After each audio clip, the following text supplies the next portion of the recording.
Hi everyone, welcome to the 17th session of the Art Lounge Talks. As you can see, something's different behind me. Today we have a very special session because it's focused on a particular topic, and which is the Chevening Scholarship. This is the time period, like around between August and November, that I get a lot of queries regarding the scholarship. I received the scholarship in 2019, and it's an excellent one, and it's a scholarship that a lot of people aspire to apply to. They have a lot of questions.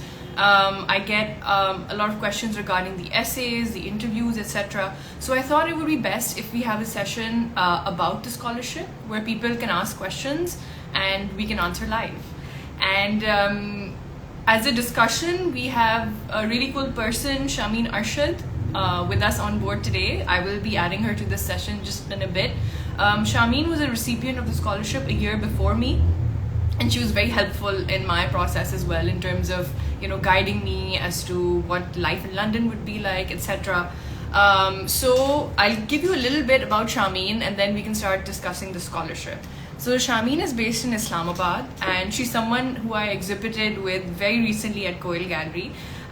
She did her undergraduate from NCA, and then she proceeded to do a master's in painting from the Wimbledon College of Arts in London on the Chevening Scholarship. And she has also been curating for a while since her undergraduate degree. She's also been writing. In fact, that's how we kind of met for the first time. She wrote about my art, and that's how I got to know her. And apart from that, she's been an art critic for The Missing Slate, Art Now, Yulin Magazine, etc. And apart from that, she has also been a fourth-year instructor at the NCA. And right now she's a full-time artist, exhibited in Pakistan and abroad. So I will be adding her to this. In fact, I think I'll add her and then I'll give a little bit of a roundup on the scholarship. So yeah. Let me see how this is done. Yep, Shameen.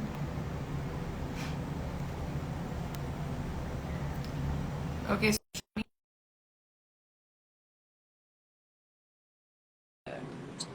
session.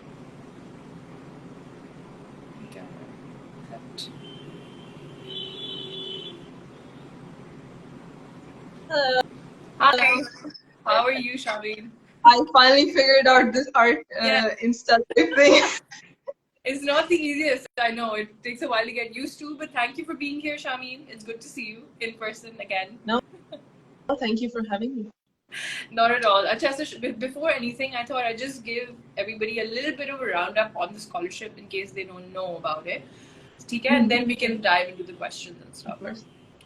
So, and correct me if I'm wrong anywhere, okay? So the Chevening Scholarship is an international scholarship, a British scholarship, which is funded by the British Foreign and Commonwealth Office. And this allows foreign students to, come and study in the UK for a year. And the overall focus is on leadership in terms of what they're looking for, like people who have leadership skills. Now, in 2019, out of about, which is when I went, out of about 75,000 people, around 1,700 got it. So that's a very small percentage. And they're 1,500. Yeah, 15, yeah, approximately. They keep increasing it a little bit. And also, more recently, they have increased the number of female scholars, which is great. I think every year they increase the quota a little bit, which is amazing. And so, yeah, only 2 to 3% of those who apply are selected. And I mean, in terms of how it works, you have to apply for the scholarship and get it, and then you apply to the universities as well separately.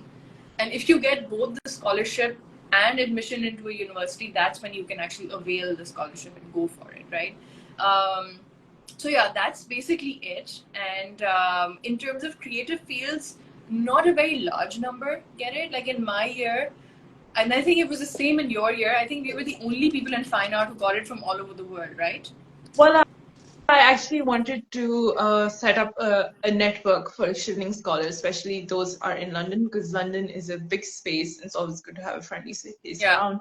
So at least I can say definitively that there was no other art or creative field scholar in London. London has the greatest majority of Chevening scholars. There was one art history major and one film major. But I feel like our batch was 1,800 people in total from all countries. And 70 plus of them were Pakistanis, which is the biggest batch. Oh, really? And I did not come across the entire year, I did not come across any other art scholar.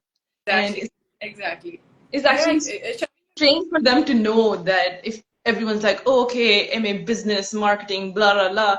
And when you say MA painting, there's a pause because they don't expect it. Yeah, but what I'll say is that it's actually pretty cool that I know of a few, like I know of a few Pakistani people who've gotten it for fine art. Like there's you, there's me, there's Kishwar Kiani, there's I'm pretty sure a few more people who. Nadia Rahat, she is teaching at NCA Pindi. She was actually the one who introduced me to the scholarship. Okay, right. Yeah. She got it in fine art. She went to Goldsmith. Oh, excellent. Okay, so yeah, there are people who from Pakistan have gotten it. So let's say it's about one person a year from Pakistan, probably in fine art. So yeah, that's still a safe bet. It's a safe bet, and it's a great scholarship. So I think we both would encourage people to apply for it because it covers everything, from your plane ticket to and fro, your living expenses, your tuition fee, basically everything, right? Yeah, absolutely. Yeah.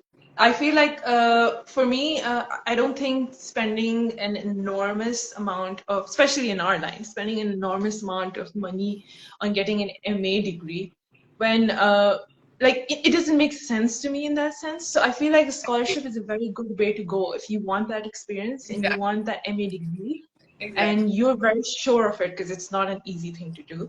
Absolutely. So I feel the scholarship is, in my opinion, the only way to go. I agree with you. So Shameen, let's start from the beginning, and this can be more of a discussion. Like you can give your experience, and I can add to it. How did you hear about this scholarship? Why did you decide to apply?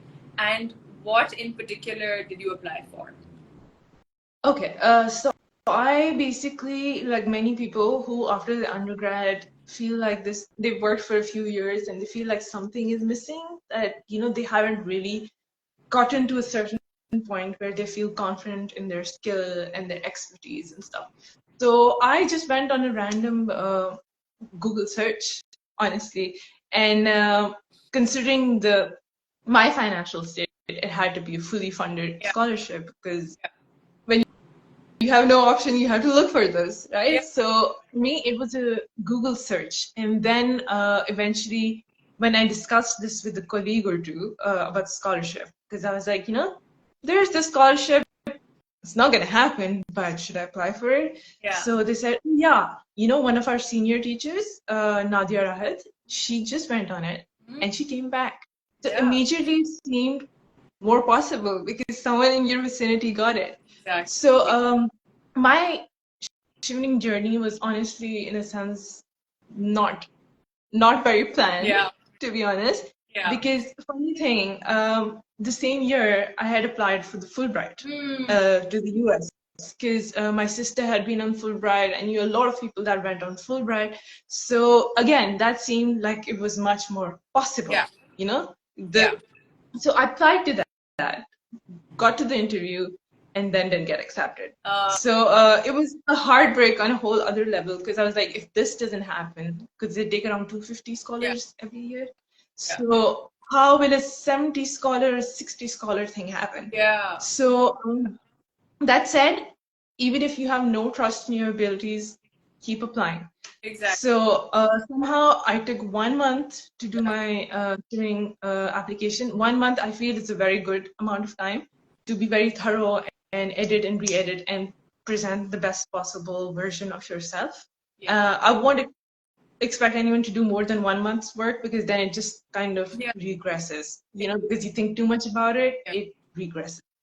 So I think I went off the point that you just asked me, but so basically I found out about Chevening from Google, and then I spoke to someone who already got it, and then after 1 month of work, I got shortlisted for the interview. Excellent. And you applied for, firstly, was this your first application or did you apply once before or twice before as well? Because some people usually get it in their second, third tries, etc. No, I feel like I was very lucky. I think the only application that I ever did before that was for the Fulbright. And this is completely different. It's a whole different ball game. So for me, I was very lucky. I got it in my first try. That's excellent. So I'll give you my experience. So I had applied first in 2016, and that's when I kind of was in the zone where I wanted to do a master's. Friends and I, applied for it, and I basically didn't get through any round. I didn't even know there were rounds. And to be honest, at that point, my application was very over the top. So I kind of gave answers which weren't necessarily genuine. Like I said stuff like I'll open a museum or I'll do this and that. So it seemed a little unrealistic at that point. Yeah. But what happened then in 2018 was my friend, and I really give him credit for this, he pushed me. He's like, listen, let's just apply for this. Yeah. And I mean, I'm not kidding. So I had that previous application as a reference, but I applied, I think, in 2 days. I am not even, this is like no exaggeration, 2 days I just wrote the essays. Yeah. And I remember at 12 a.m., literally the deadline say shayad 5 minutes pehle, I was just like, listen, I don't know if I want to do a master's or not, what do you do? So I called a friend, I was like, should I do this? And she was like, listen, bhej do kya ja raha hai, something like that. And I sent it, and I had no clue ki, uske baad long listing hui, फिर short listing hui. So the reason for telling the story is you just never know. So don't ever think that, you haven't. Apply whether you think, I mean, do you think I thought I was capable of Fulbright or something? No. But you have to apply. Like, just treat it as something that you don't have an option for. So you have to give it your all, whether you believe you're going to get it or not. You never know. A lot has to do with, I'm not taking away from people's experience and their skill and their expertise. That is required, but there's also a lot of luck that goes into this. So you don't know who is going to pick up your essay and what mood they are in when they pick up your essay. And you never know. It might just click for some people, and you never know. Before you know it, you get to the interview process. Exactly. Acha, so how long, you've already answered this. My next question was, how long did you prepare your application? What did you apply for in particular? So you're from a fine art background. What was the exact thing that you applied for? Also, I'm asking this because just to give the viewers context, and I hope the rules are the same right now, that you have to apply for one course, the same course in 3 different universities, or to one university with 3 different courses. So it doesn't really matter how many universities you do it. You can apply for 2 different courses at one university. For me, I applied to Goldsmith, University of Edinburgh, and Wimbledon College of Art. And in one of them, in Goldsmith, I applied for contemporary art theory, which was my option 1. Second was University of Edinburgh, which was contemporary art practice. So it was a studio course. And third was Wimbledon College of Art. So one thing I want to specifically put out there is that when you put in your options 1, 2, and 3, God forbid you change your mind. Because according to me, because I'm a little sometimes spaced out. So the thing is, Wimbledon was my first choice. Instead, I put it in the third option. So don't freak out. They let you change it once you get accepted for the scholarship. You can switch between the 3 courses. And it doesn't matter if 2 courses are in one college and one is a different, all 3 are different. Your essays have to explain why if you picked those courses. So like they can be completely 3 different courses, but there has to be a cogent argument for that. You can't just say, okay, isme shayad ho jaye, isme shayad ho jaye, isme shayad ho jaye. So you can't do it that way. You have to have a particular plan in mind. Learning for me as well, because when I applied, I had thought, because there was some requirement that said that apply for the same or similar course at all 3 places. So I was looking for the same MFA, General Masters of Fine Art, and that kind of limited my choices because I wanted to stay in London, and the only one I found was at London Met, which was a year long. So maybe, then I think people can look into it or even like have discussions with you if they want more help. And also for people who are watching, I'd like to say that if you guys have any questions, just put it in this little, there's an icon that has a speech bubble and a question mark in it, and then we'll take them right at the end. Kishwar's like, I was a complete noob when I applied. See, that's the thing. People, you don't know what we're doing, but at least give it a shot. Kishore doesn't realize how brilliant she is. I think we've had a lengthy discussion about this, and we've conspired against how talented she is. And you know what? We're just simply jealous. So you never know. She thought she was a noob, and we thought she was brilliant. So Kishore's skills are absolutely amazing, and she, I believe, got the scholarship in 2020. I'm not sure, to be honest. 2021. I don't know, but that was 2020. Definitely. Yeah. So she also got the Chevening. So Kishore, if you have anything to add, you can please add it here as well, and we'll say it out loud. Just so now, a very important thing, or the most important thing in the scholarship before you get to the interview stage, are the essays, right? And people just need to keep in mind that this scholarship's main focus is like how you, if they see that you can be a leader in your field, or you are proving to be a leader in your field, and it doesn't matter that if you have a lot of experience or little experience, it's basically how you present yourself. So there are 4 essays that you need to answer, which are 500 words in length, and they're networking. There's a networking question, there's a leadership question, there's a career plan question, and then another question where you have to justify your university choices. So, Shameen, do you have any tips on writing good essays for Chevening? Okay. I mean, honestly, from my experience, what I feel like one thing that everyone that I've spoken to has also said, including you, that you need to be honest in your essay. Yeah. Do not make yourself out to be something you're not, because you're going to get caught. Yeah. It's 500 words for each essay, which means that 4 essays means 2,000 words. Yes.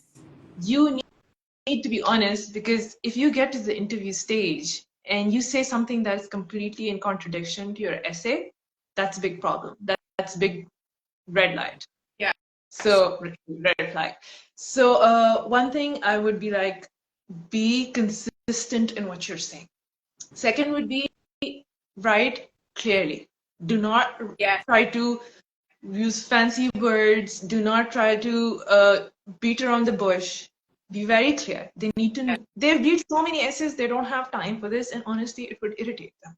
Exactly. So that's one thing I would say. Be very clear in your thought and in your words. Yes. Because you need to economize on your words. 2,000 seems like a lot, but it's not when it comes down to writing about it. Especially for people who have a lot of experience. Exactly. So they really need to economize on their words.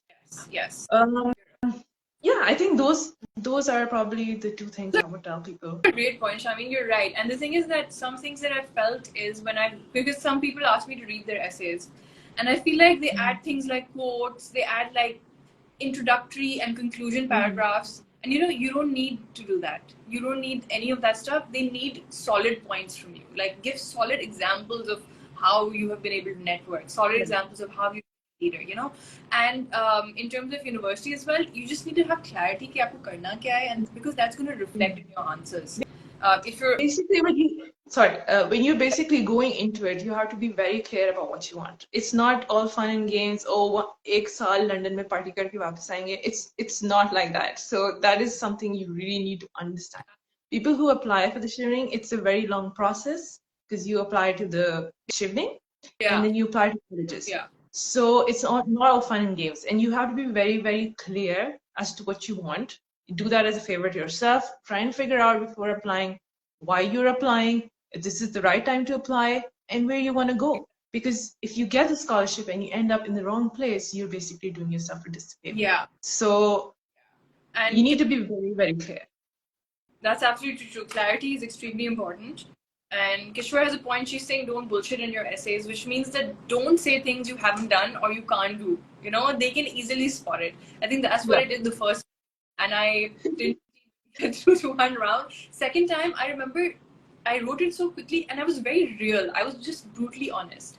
The thing is, one of the questions is about your career plan, which is that you have to tell them what you're going to do when you're back. So this time when I applied in 2018 and I got, my career plan was just very basic, and that's why I thought that, look, they might think main kya hi kar lungi, because I said stuff like I want to instill critical thinking in children. I would like to do workshops in schools, or whatever I said was basic, but it was realistic, and maybe that's what they realized. And no, actually, I feel like you don't have to. What we think is realistic might not be like what we think is unrealistic might not be unrealistic to other people. As long as you have a cogent sort of argument for it and a whole background to back it up. Okay, I've done this, this, and this. And in the future, I want to do this. So there should not be a very big, because the Chevening is not magic. So there shouldn't be a big gap between that. And as long as they understand that you know what you're talking about. So like you said, when you earlier did the application and it seemed unrealistic, but it could seem like a big dream. Everyone has big dreams. You should dream big. I think that's very important. Yeah. But then again, you should have a whole thought process behind it. So if that is missing, that's what you won't like. That's true. So I'll add to this point and say that I think the first time I applied for curating.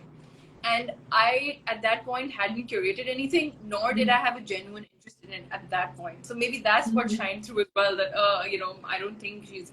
But the second time I applied, it was a general MFA, and I wanted to do a general MFA where I'd get studio experience. So I think that's another thing. So Hussain Ahmed Khan asks, it also says that essays cannot be similar while the questions are interrelated. How to dodge that?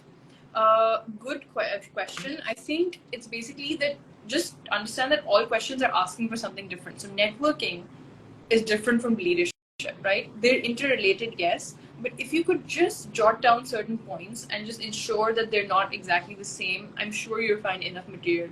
It's really about how you know, sort of compose your essays as well. It's one of those things. Shameen, do you have anything to add here? Well, one tip that I got initially, which I think really helped me, was why not talk about all these things in one write-up, which is 2,000 words, and then dissect it, and then you can divide them according to the essays. So that way, you know, you've covered everything, but then you have to very objectively look at your essay and then break it down into 500 words. Right. So these things are interrelated, nothing, and they have to be interrelated because otherwise it doesn't make sense. But I think that's a good way to go about it. And also you have to be very careful about your phrasing of the sentences. So reach out to people who you feel, one thing before I forget, people who read these essays primarily might not be from your field. So do not use very technical jargon. Yes. Sorry, this I forgot earlier, so I thought I'd say it now. So don't use very technical jargon. And do bring it across someone who can read it, be more objective towards your essays. And it's really about the phrasing. Simple and straightforward answers. No need to be very flowery with your language. Be very simple, straightforward, but give clear examples. Not too long an introduction, because that literally takes away from, like, if I want to know immediately you as a person, if you write 3-4 lines, and after every, for example, you say I was a project manager on this thing, right? And then you say, oh, that taught me leadership skills. That's not the way to go about it. You have to say what your duties were as a project manager, what you learned from them, and how that's going to lead to your MA. So clarity, again.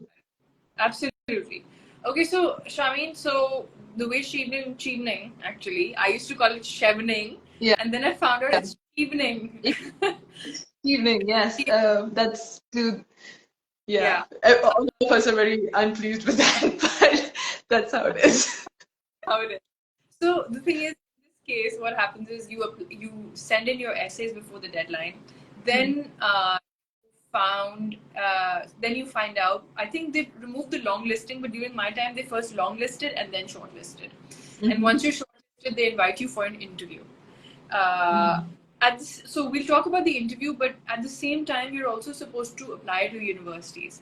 So Shaheen, how is that process for you? Like, you know, applying to universities, how did you keep in mind the deadlines? Was it a daunting task? Did you enjoy the process?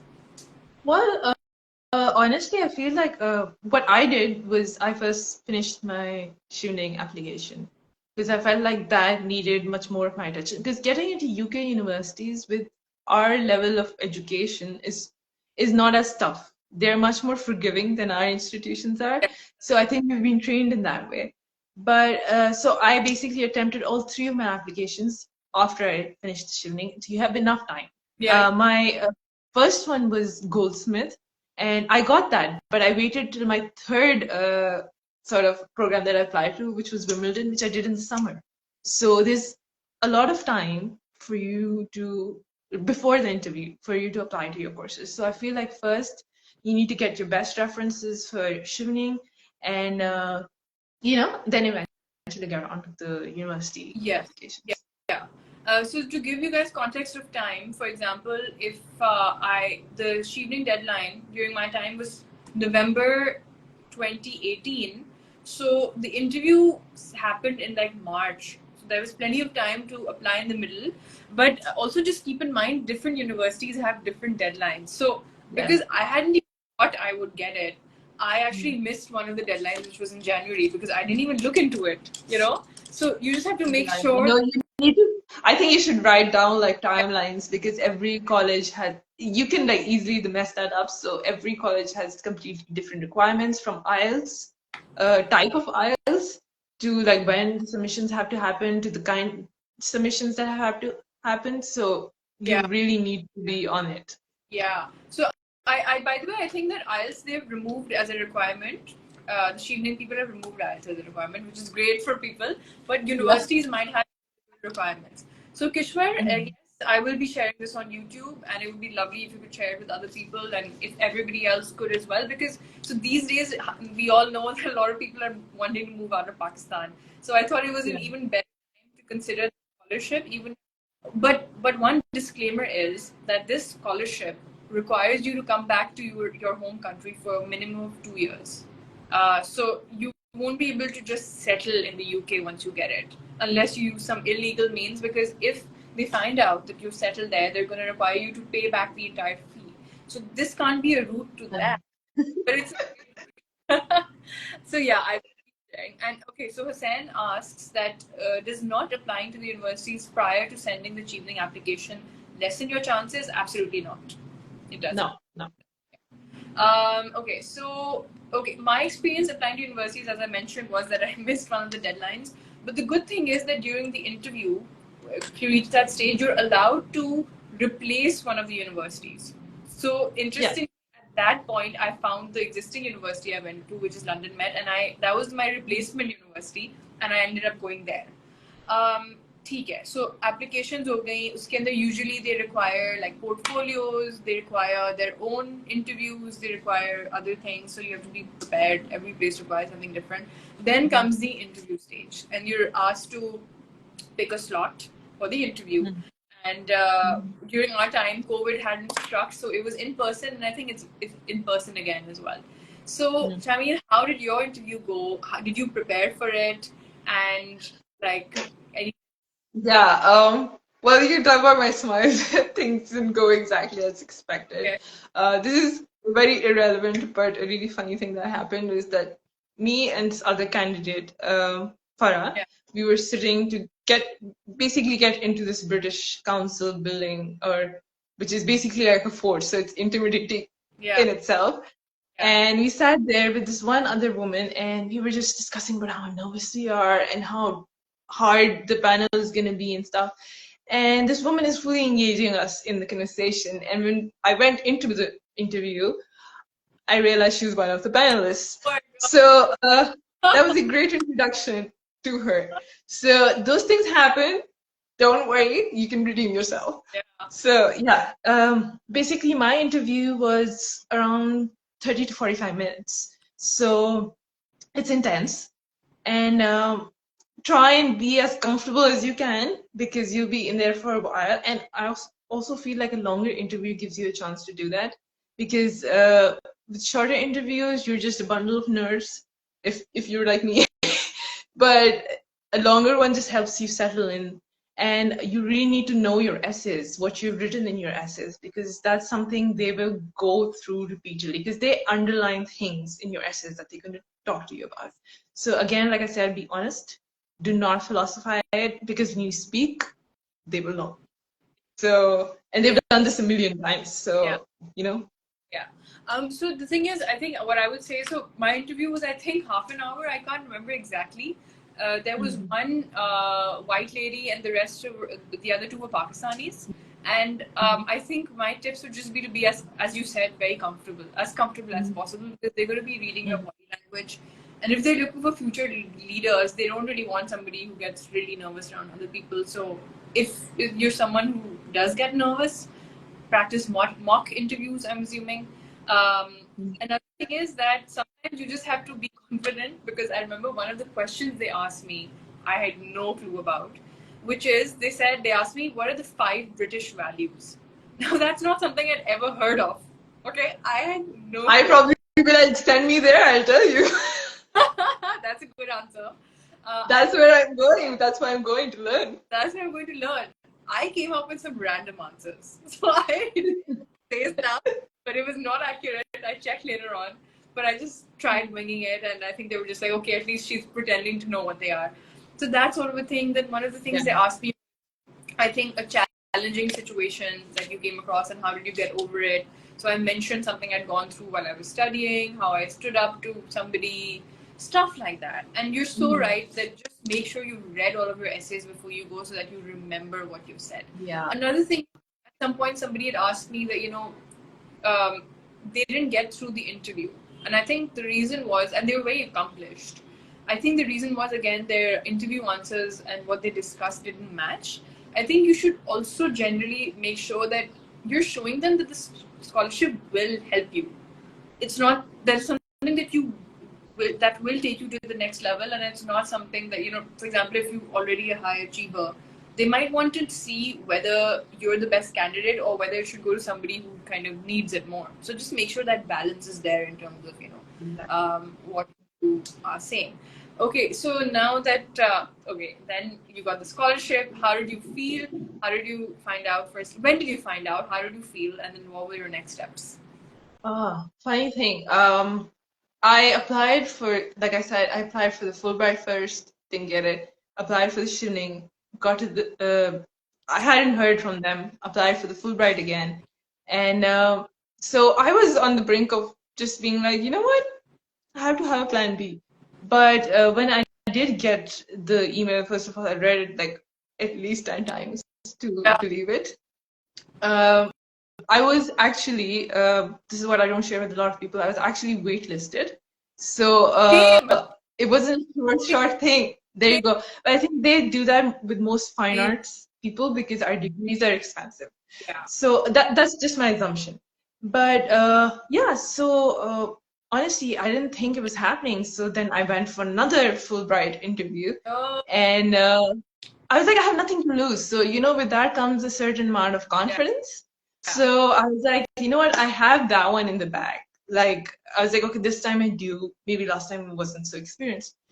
And then the Chevening application acceptance came, and I was just mute for that day because I was like, this is a joke. Someone's playing a prank. But good things can happen. So, you need to be open to it. Manifest good things. I mean, exactly. So the thing is, they had told me at some point that we put you on the reserve list. Now I'm assuming that this could also be because there are other sort of areas that they perhaps fund more, and maybe creative arts and everything is maybe they're not their topmost priority. I'm assuming. So maybe when they have that extra funding, then they're like, okay, ab hum inko dekh sakte hain. That could be another, or it's more expensive. Yeah. But a lot of people, this is, again, I can't say it's a short thing, but what I was told was that once you get waitlisted, you're most likely going to get the scholarship because a lot of people who apply for Chevening also apply for the Commonwealth other scholarship. So when there's a crossover, like you said, when they get excessive funds, then it's just a precaution of putting you on a wait list. You're most likely going to get it. And also, if you notice, our degrees are very expensive. Yes. So, it's not because 20% or 25% the university has to fund, and the rest should be funds. Yes. So if they're ready for that, and how many art schools do you think, like especially in the years that we went, now there are a lot more art schools on that list, but how many do you think would fund? So that's also a big reason, I think. In my experience. I agree. I found out that I got it at the airport. I remember I was at the airport and I got an email and I was like, what are you talking about? Like, this is so exciting. Because I found it in July and I had to leave in September. So right after that, I was just like, oh my God, accommodation. Because as you know, London is one of the most popular cities in terms of international Yes. students. Yeah. And there, you know, housing, student accommodation runs out really quickly or becomes really, really expensive. So, for the people watching, what Chevening does is it pays for your tuition fee. I think it pays again 70-80%, and the rest of it your university is required to pay. And that's between them. Like, you don't need to worry about that. They figure it out. Then they also give you a stipend, a monthly stipend, which is basically for your rent, for your food, and any other expenses. When I was there, the stipend was about £1,280 per month, from what I remember, or 1,300 and something 13, like that. 31 is what I got Okay, in yeah, London. mine was 1360. Okay, yeah, it was kind of like that. Wow, they fixed it. Yeah, I think as inflation's happening, they might raise it a bit. But point is, that was the amount, and I remember it was a bit of a struggle for me to search for accommodation because at that point, very little was left. But so I'll tell you made a case, and then you can tell me what you did. So my university was London Metropolitan University. They didn't have their own student accommodation, which is why it was tougher for me to figure it out. But somebody recommended this place called Good Enough College, which is in central London. And initially, I was just like, this just looks like I don't want to go there. They have their own application process. We had to write an essay to get into that place as well to be accepted. Yeah. But other things just didn't work out, and eventually this turned out to be a very good experience. But it was on the higher end, so I have to say that like it was a little expensive. So I put in a little bit of savings in this. Otherwise, it is easier to find places that are not that much, and you can easily do it within that. But it depends. Then that might be an apartment that you're living in with other people. It might be student halls that might be in the outskirts a little bit. This was central, to iska thoda difference hota hai. So you have to weigh your options and what you're looking for. But this is a place that I would recommend to people because again, everyone's experience is different, right?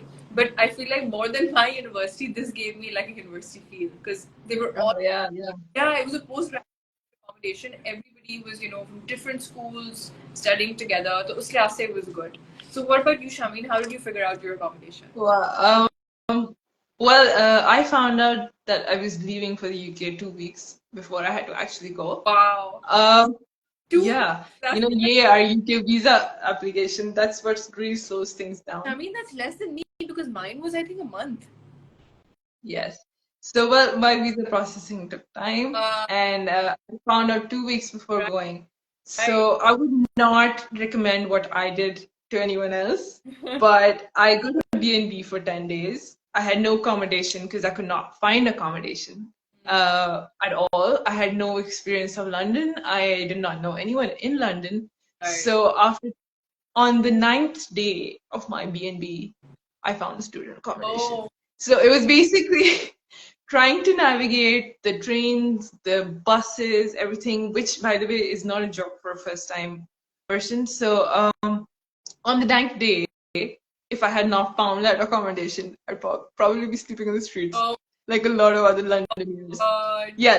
So make sure you have an accommodation before you go. And also one other thing, which is not really related to the scholarship, but what I found a little troublesome was that I basically got an accommodation which was it's in zone 4, right? So not too many student accommodations. So I found this one place that had a lot of Kingston University students, which are premature, like mostly they're Indians. So it felt like being at home in a sense. But what I did a very long time lease just because I was very afraid as to how I'm going to find another place or whatever. I would not suggest that. Okay. So whichever accommodation you do grab, usually they start, I think in January, they start making new leases and you can like move out to different places. So once you're comfortable, you've had a few months in London, in January, if I'm not exactly sure if it was January, but I think around January, you can change and go to another place which is cheaper or more to your liking. Okay. In case that first accommodation doesn't work out. Right. I didn't have an option because I didn't find anyone to sublet. And most of my the amount that I was getting was going into rent, which for zone 4 was a lot more than I want. So made things a little tight. Yeah. That said, the accommodation was great. It was just the pricing of it that was the problem. And also the fact that I had to take the very last room on the very last day I had a B&B.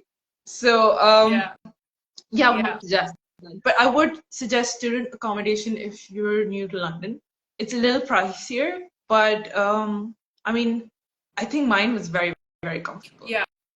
And they know what students need, right? So that's there. Then I think if you're in a student accommodation, there might be more of a chance to meet more people. You know, I'm assuming because there are students there, so you can meet people on your same floor. There might be things happening that you can join, etc., etc. So yeah, and also the people who haven't been to London before, it's like divided zone wise. So zone 1 is central, then 2, 3, 4. As you keep expanding, you're basically going in the outskirts. Yeah. So then that's the time it might take in terms of commuting. So of course, then there's a tube system. That's what most people use. You know, so वो एक चीज है जो आपको सीखनी होगी अगर international travel if you haven't done that much. So you know, I mean, it's a learning process though. It's a good learning process where it's a new skill to have. Yeah, because but you can't really get lost in London because you have a tube station every 4 minutes. Yeah, which is the beauty of it. For me, I never went out of the house here after 9:30 at night. But over there, to be out at 4, 5, and not be worried that I want to get transportation. And also, apps like City Mapper make it absolutely possible to move around London. And even if you don't understand it in the first go, don't be worried because most Londoners don't know where they're going either. So don't ask random people for directions. Always read the charts and the boards that are up there. Yeah. And no, you're so right, absolutely. And I think eventually it's something that you just figure out. And the thing is, London is also a walkable city. So yeah, okay, you can literally, if you just keep walking, you'll get somewhere. It's not a place where you necessarily require, like you can walk if it's closer and stuff. I feel central London, you just keep walking, you come back to the same. You come back to the same point again.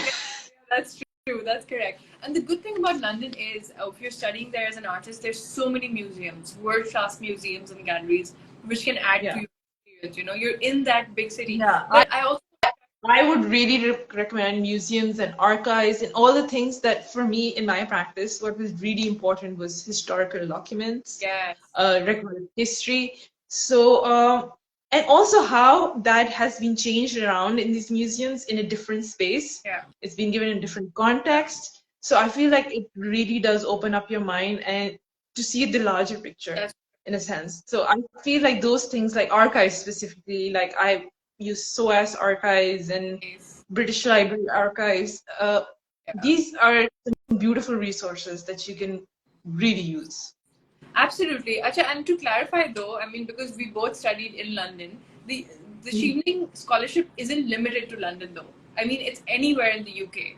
So it can be it can be somewhere in Wales, it can be somewhere in Scotland, it can be like anywhere, I think Northern Ireland, like all of these places. So yeah, it's not limited to here, and I know people who've had great experiences in those you know, countries and different cities as well. So that's something not to worry about. But as an artist, it's just good. I think it's fun to be able to be in this main city. Apart from that, okay, so Shameen, like as overall, if you would talk about your Chevening experience, like how was it? What did you gain from it? And also, did you feel that after you came back, did opportunities open up for you there or here? Absolutely. I think it's like, I think one, it does a lot for your confidence. Yes. Because, you know, when you know that 32,000 applications have gone in, 1,800 have been shortlisted, and then you're amongst those 1,800 from all over the world. It's the whole other kind of feeling. It's not just 32,000 now. I read somewhere like recently it's 70,000. Like they get a lot of applications now. Absolutely. Like they've gone up to 52. I don't know if they were 32 or 52. Either way, the odds are pretty good. So yeah. So I think that is one thing, and also in these Chevening events, most of these scholars are absolutely beautiful. They know what they're talking about. They're at the top of their lines. They give you some kind of. I mean, I knew this one girl who came from Syria, and she used to travel. I don't know how many hours just to use the internet to fill out her application.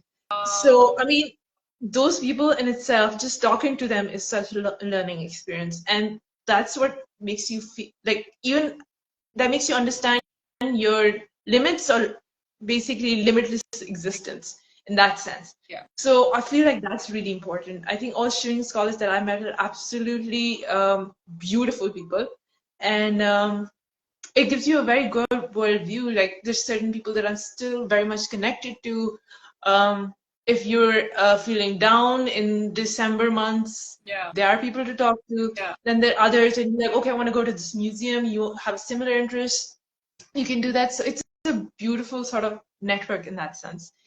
And honestly, I can say for sure that if I didn't get the Chevening, I don't think I would have had this experience of living in such an expensive city like London, or such a difficult city. Because in itself, it's very hard to navigate. So if you don't have that backing or that kind of network, it would become much more brutal in a sense.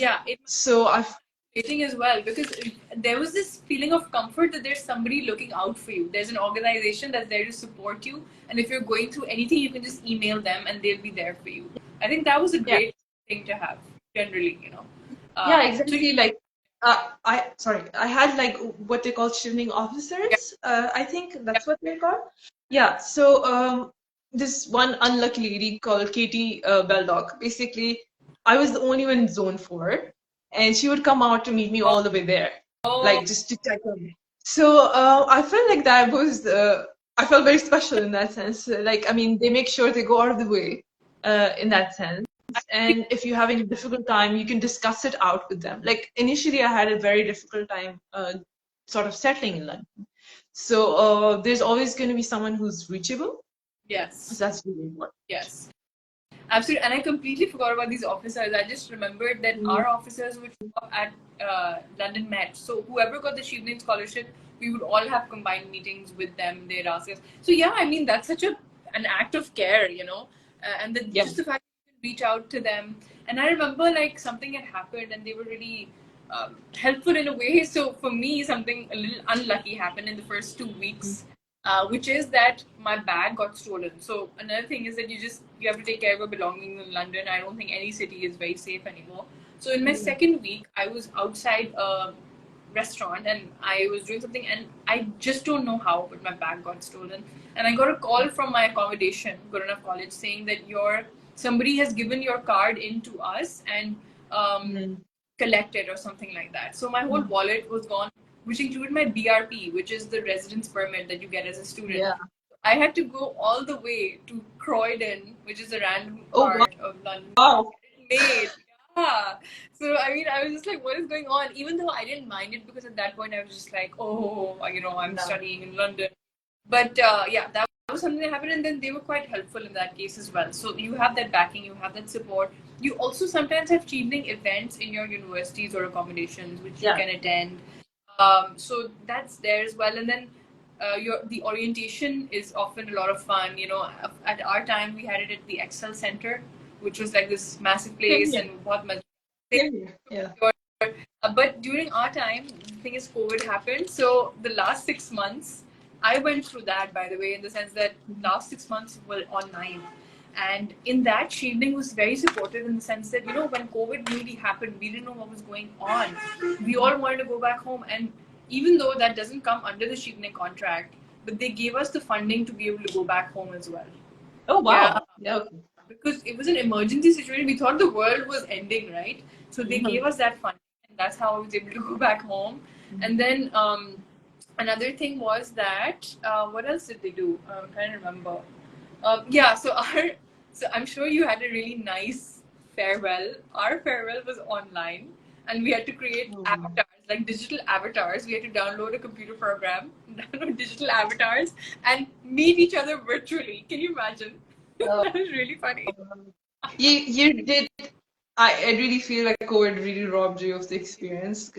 I mean, the experience, in my opinion, should have been longer than what I had, 11 I months, 12 months. I And agree. it takes 7 months to settle down. Like, if you're someone like me who has never traveled alone before to such a big city, I feel like it was important. And also, in our line, you have to interact with people in much more, I mean, in any line, in Yeah. much more like physically. Now, virtually does rob you of an experience, and I feel like yes, maybe your farewell was a notch I, below ours, I but But I'll say one thing. Interestingly, even though I was upset because I had to come back home for 4 months. Mhm. Thankfully, I could go back in the last 3 months. For 2 months, I went back, uh-huh. and then so I wasn't attending university. I was at good enough college accommodation, and I was able to say farewell to people. And also, even though COVID was terrible, it kind of shaped my work because I was able to explore paper cutting, which I feel like I wouldn't have if I was there. Yeah. Because I was limited at home with this little desk and I had a cutter. So I tried that and that became my final, piece. So I guess everything happens for a reason. Yeah. But Chevening, I think so in terms of how it helped me, I suppose. Having a master's degree does help in terms of even teaching now because a lot of university level pay they require you to have a master's degree for certain courses that you're teaching. And then I think generally it's just this thing where people do keep this scholarship in high regard. So maybe, I guess, opportunities with certain galleries or just other things. I feel like I can't pinpoint exactly how it's helped me, but I feel like it has overall in terms of, allowing me. Exactly. I think I would say the same. Yeah, Definitely. yeah. And then, maybe some people you're in touch with. Like, I did have some friends there who I went back to London last month. I was able to meet them. So you have some connections then that you build, in the UK in some way or the other. And I think it Our just teaches. connection goes way back. Like, we're not strangers to the UK, even if we haven't That, physically been there. that, So I feel like it just clarifies the connection. yeah. So I think it clarifies a lot about you as an individual and why you act the way you do, why you do certain things, what you've inherited, what you've learned. So I think it has like going to the UK just clarifies that to you Yeah. a lot more. Yeah, and being there doesn't seem so alien because, as you know, we were British colonies. There's a couple of buildings even in Karachi that just are colonial and they look very British. So when you go there, you're like, oh, why is this all so familiar? It's because we have that in our, in our DNA in a way. Okay, so Shameen, stemming from the Chevening experience and just generally our history as a colonized country. Can you tell me a little bit about your art practice and what your work is based on, and if you think that this experience added to your work? Well, absolutely. Yeah, I think where my work is right now is majorly impacted by my experience because I feel like for me, every time that I had an exposure to different ways of life, to different people from different places, it obviously it informed my work and it just widened my what do you call it, line of inquiry, Yeah. and gave it some substance in that sense because uh, as a creative individual you cannot just count on your own experience. It stems from something, and the more you go out, the more you talk to people, the more you experience things, such as in NCA what helped me was the fact that I was exposed to people from so many different Yeah. places. And that's one thing I realized, that more than the academics itself, I learned from living with these people, Yeah. from talking to them, having tea with them. I mean, like, this is a very small example that I also quoted in one of my university interviews, was that my Hunzai friends would put salt in their tea. So, I mean, yeah, Really? the tea that we intrinsically think is ours, first of all, and we all have our different ways of drinking it. And just that adding the salt to the tea kind of rattled me. So I tried that, and honestly, just that small gesture can open up a lot of ideas in your mind. Yeah. So Yeah. I felt the exposure to UK universities was that on a much more monumental scale. And I mean, everything, like you start questioning everything that you're experiencing and why it's different or similar to what you've been doing. So before I left for the UK, I used to work a lot with text, which I still do. But it just made me realize why, like, I used to work usually with English alphabet. Okay. So there were a lot of questions that I couldn't answer at that time as to why I'm using the alphabet, English alphabet, and not Urdu script or Pashto script. So, I mean, I think that I got clarity in that sense because there's such an affinity that I felt with the English alphabet. And I didn't realize it was because of my education and how we've been brought up basically to be more internationally sophisticated. Yeah. So I think I really understood why that would I had this connection to English, and then started on this whole exploration of language, and then speaking to people from UAL has people from all over the world. Yeah. So just having random chats with your professors and with your colleagues, it's just it opens up your mind and gives a lot of clarity when you're out of a certain specific space, like when you're living in Pakistan. Yeah. You don't really question a lot of things, and when you go abroad, suddenly some friendly and some unfriendly advice as well as questions come your way.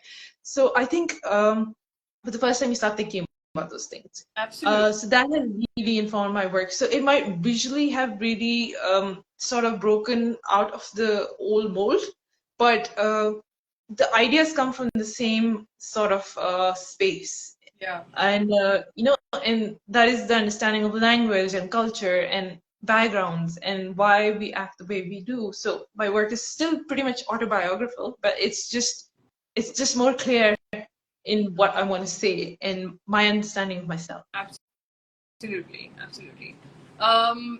So apart from that, Shameen, now generally moving into the future, do you have any goals and aspirations in terms of your artwork? Wow. And do you plan to go with the flow? I used to be much big of a planner, but then I think life taught me that you just go as it is. Because if you plan so extensively, you're not open to a lot of options, which might have been better for us.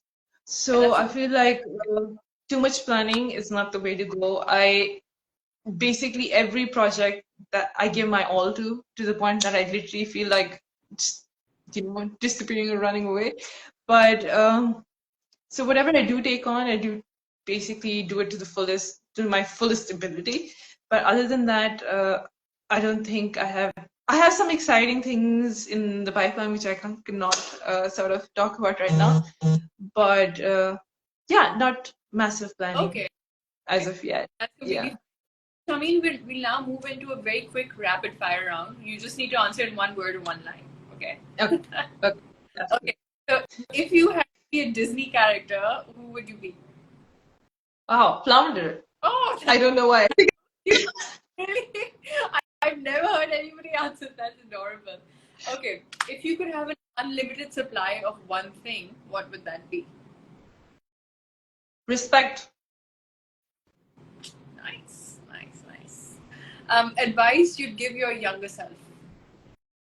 Please have some fun in life. Nice. I would say the same thing to myself. I was too, in the sense that I took life too seriously. I thought every action of mine would have a reaction. And would be really. Hard work is great, dedication is great, but you have to make sure you don't burn out every now and then because it's going to affect your work. I agree. And a flag for that answer. What scares you? Oh, wow. That's a tough one. I absolutely, there's so many things, but I don't know. Really, I have no clue. That's even if it's something like dark or monsters or whatever, I think that can work. No, I think this disappointing people. I think much of people pleaser, so it might be, yeah. Okay. And what is the achievement you're so far most proud of? I think learning from difficult times. I think my ability to bounce back is, I think, and a lot has to do with the UK experience also. Like I've told you before, it hasn't been the easiest. Yeah. So you take the good and bad, and then you have to bounce back. Yeah, yeah. Okay. What's the most special thing about Pakistan and about the UK? Wow, I love for chai, I think. Yes. Yeah, and the fact that you can get masala chai tea bags over there, I think. Yeah, I think that was my biggest solace in the UK. that I is know, true. very like. That makes so much sense. And what's the most interesting thing in your wallet or purse? Sorry, I didn't catch that. What's the most interesting thing in your wallet or your purse or bag? Purse. Oh, my ATM. Why did I even write purse? Who calls it purse anymore? I went to wallet or bag. Do you keep anything interesting in it? I think maybe my ID card, Okay. because this just so much like I usually looked back at my ID card, sort of an inspiration for my work, because my work has a lot to do with identity, and that is what we carry around in a wallet. Because like, So yeah, so the ID card probably. that makes sense. And Shameen, the final question is: what makes you truly happy? Wow, a job well done. I think, yeah, I think that's what truly makes me happy, and appreciation, I think. Excellent. Excellent, Shameen. These were great answers. Yay! Another flag for you. But yeah, Shameen, these were great answers. Thank you so much for being a part of this. I'd just like to add, so I'll just give a slight overview on my experience as a Chevening scholar and how I experienced it differently. So when I went as a Chevening scholar, I was very like starry-eyed and I had a great experience. But Abhi, recently I visited London for another thing. I was actually in Wales for this grant, British Council grant, which was an artist exchange. So I think now things have changed in the UK a little bit. So for people who might go now, you might find that things are a little more expensive. That it's not as um, it's still going to be an amazing experience, but things are a little different. So just be prepared for that. And I think that's not a thing that should make you feel down because the whole world is going through like a recession right now. But the scholarship is there. It's going to take care of you, and I think it's something that Shameen and I both would really encourage you to apply for because it's going to be amazing and life changing in many ways. And Shameen, you were such a great interviewee, and you answered the questions really, really well. Thank you. No, thank you. Thank you for including me in this. Not at all. I think that we should work with further collaboration, more shows, maybe other things as well. And of course. We have so many things that overlap. I feel like there's a lot more collaboration to come. Absolutely. So guys, for those who are watching, this is going to be uploaded on my Instagram and then on YouTube as well. Please do follow me on YouTube. I would love to increase my followers there. And I will see you guys soon in the next session. Take care, Shameen. Take good care of yourself. Bye. Bye.